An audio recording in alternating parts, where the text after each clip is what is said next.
Welcome back.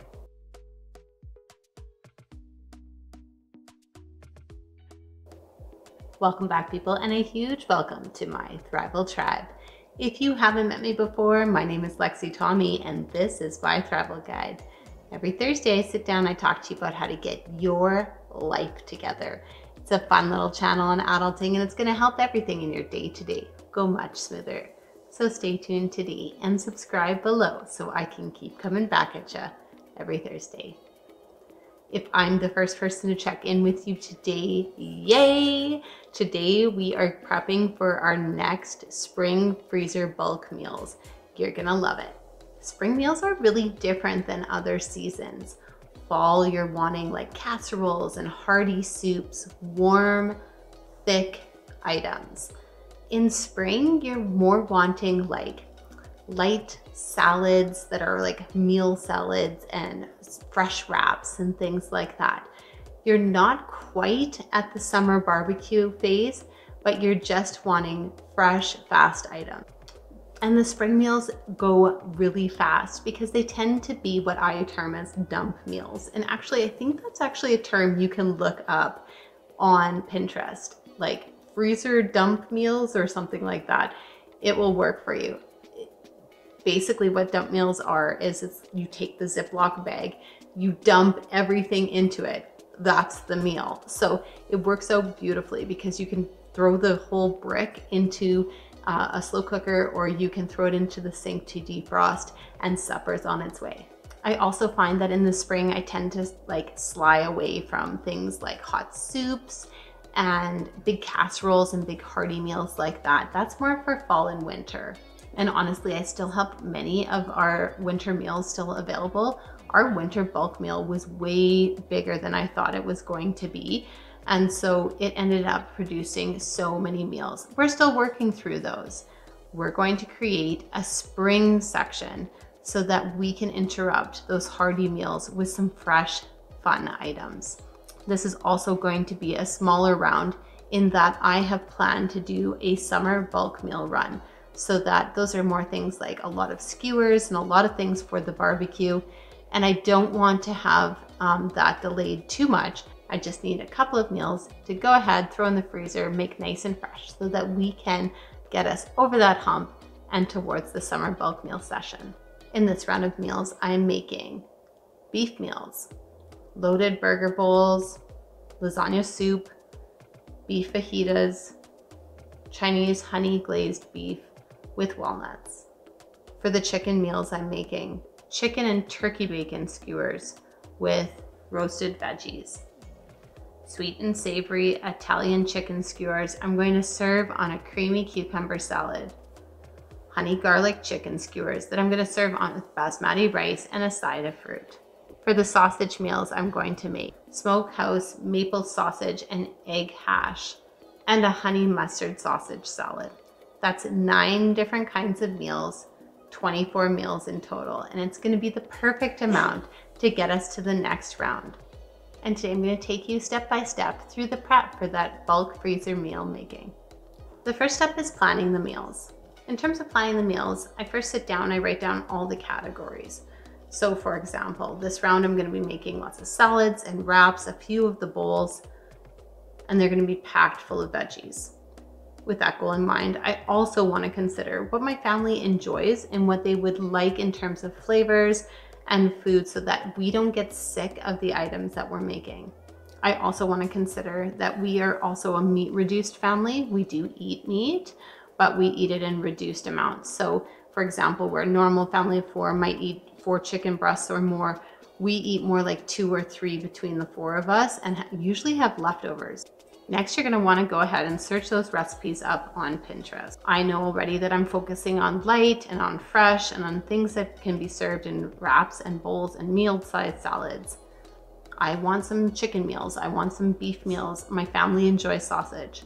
And I found that my vegetarian dishes that I serve, because we do eat vegetarian meals as well, but I find that those are usually served fresh. Those are not things that I typically bulk freezer meal for, so I focus on the ones with meat.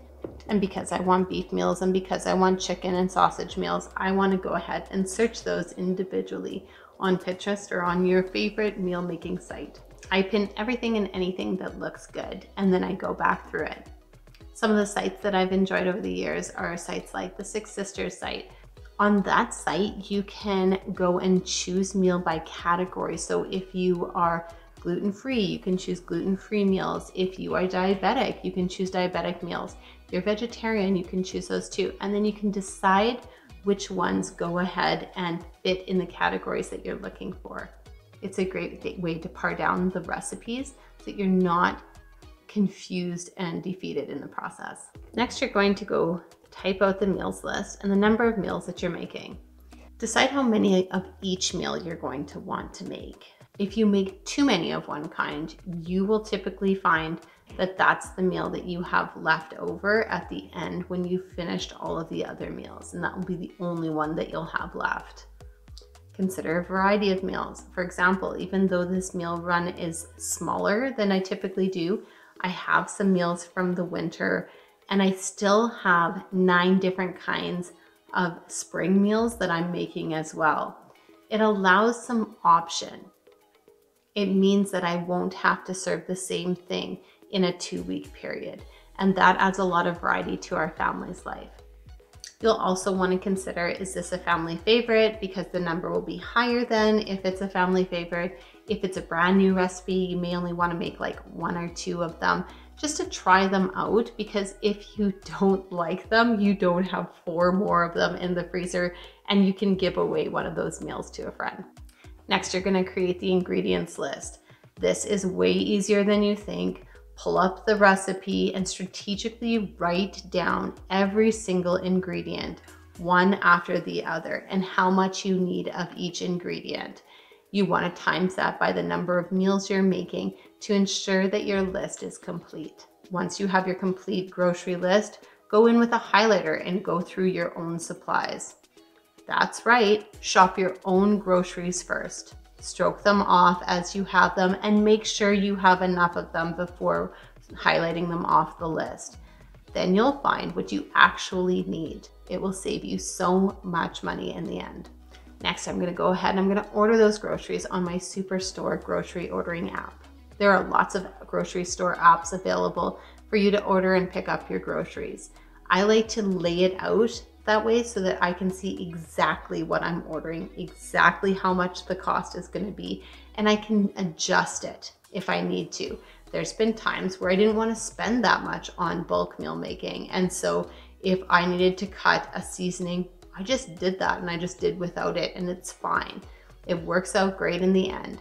Ordering off of that grocery store app will make sure that you're not ordering too much of something or too little. It will also ensure that you're not putting in a bunch of extra items into the cart when your real focus is just on making bulk meals. For the bulk supplies like meats and cheese and things like that, I really like to go to Costco, so I plan for that. I ensure that I ordered the regular ingredients on the grocery store app and the things that I don't want to buy in bulk. The rest of the items that I have left, I head straight over to Costco. Now, I've refined this over the years. I have actually looked at the package of meat and thought, okay, this amount of ground beef can make 8 meals that have a meat reduced, or it will make 6 meals of this certain kind, or it will make 4 meatloaves, that type of thing. Over the years, I've gotten to know that. It's gonna take you a while to figure that out. But if you look at the package, you'll be able to tell how much quantity is in there, but also you'll be able to kind of look at it and say, okay, if I was making, say, hamburger helper, that's 1 pound of ground beef, it would be about this much. It will kind of give you an idea of how many to pick up. And if you are finding grocery prices totally overwhelming lately, which many of us are, go ahead and meat reduce too. You can use less meat without changing the flavor. I'm telling you, nobody's gonna notice. Once you pick up the groceries, you're gonna need to store them. Once you pick up all the groceries, you're going to need to store them. I leave mine in big bags, totes, or boxes, all in one section and in the same area, so that when I'm making the meals, it's super easy to grab the ingredient, dump in the bag, and go. The night before, you're gonna wanna go ahead and start prepping a few items. For example, I cook all the chicken on a baking tray. And in the oven. I cook all of the ground beef in a slow cooker. I cook all of the ground beef right in a slow cooker or multiple slow cookers. And I take the night to cook them. So I'll put them on low. I'll go to bed super late that night, maybe 11:30, start the slow cooker. And by the time I'm up at 6 or 7, the meat is ready to go. I let it cool. And once it's cooled, I take it out from its drippings and from the fat. You would not believe the amount of stuff that comes off of lean ground beef. It is shocking. Trust me, cook it in a slow cooker one time and you'll see exactly what I mean. I take it out of there. I put it into a large bowl, and then I chop it all up. I put it into bags and store it in the fridge. It makes for a super easy option when you're just scooping out the beef, putting it in the bag for the next beef meal. Next, you're gonna wanna chop and prep any vegetables that you have in mind for your meals. And then you're gonna wanna write the instructions down on the Ziploc bags. I use Ziploc bags because I use a lot of meat. I don't like to use a lot of containers, but that is an option for you if you do. I like to write right on them, so you can use stickers, you can use labels, you can use right on the Ziploc bag, but you're gonna wanna write the instructions for cooking the meal and then any other thing that it needs to be served with. For example, we had those sweet and savory Italian chicken skewers. You're gonna wanna write on the bag, serve with cucumber salads. That's something that you're gonna probably wanna make. Maybe you wanna say serve with coleslaw, maybe you wanna say serve with side salad, but those are things you're obviously not going to freeze, but it gives you a little wink to order that when you're ordering your grocery meals. When you go to plan those meals for the week, pull them out, see what the instructions were, or have a cheat sheet on the fridge that says what the instructions are for each meal, so that when you plan them, you know that you have to order, say, cucumbers for cucumber salad, or you need to order a salad kit for the side salad. Whatever it is, keep it as a good plan for yourself to arrange during that time.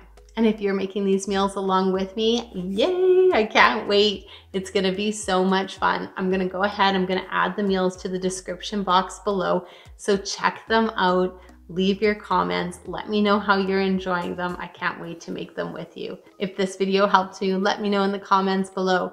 Like and subscribe so I can keep coming back at you every Thursday. I can't wait to do this with you. It's gonna be so much fun. Welcome, Thrivers, to my Thrival Tribe. We'll see you soon.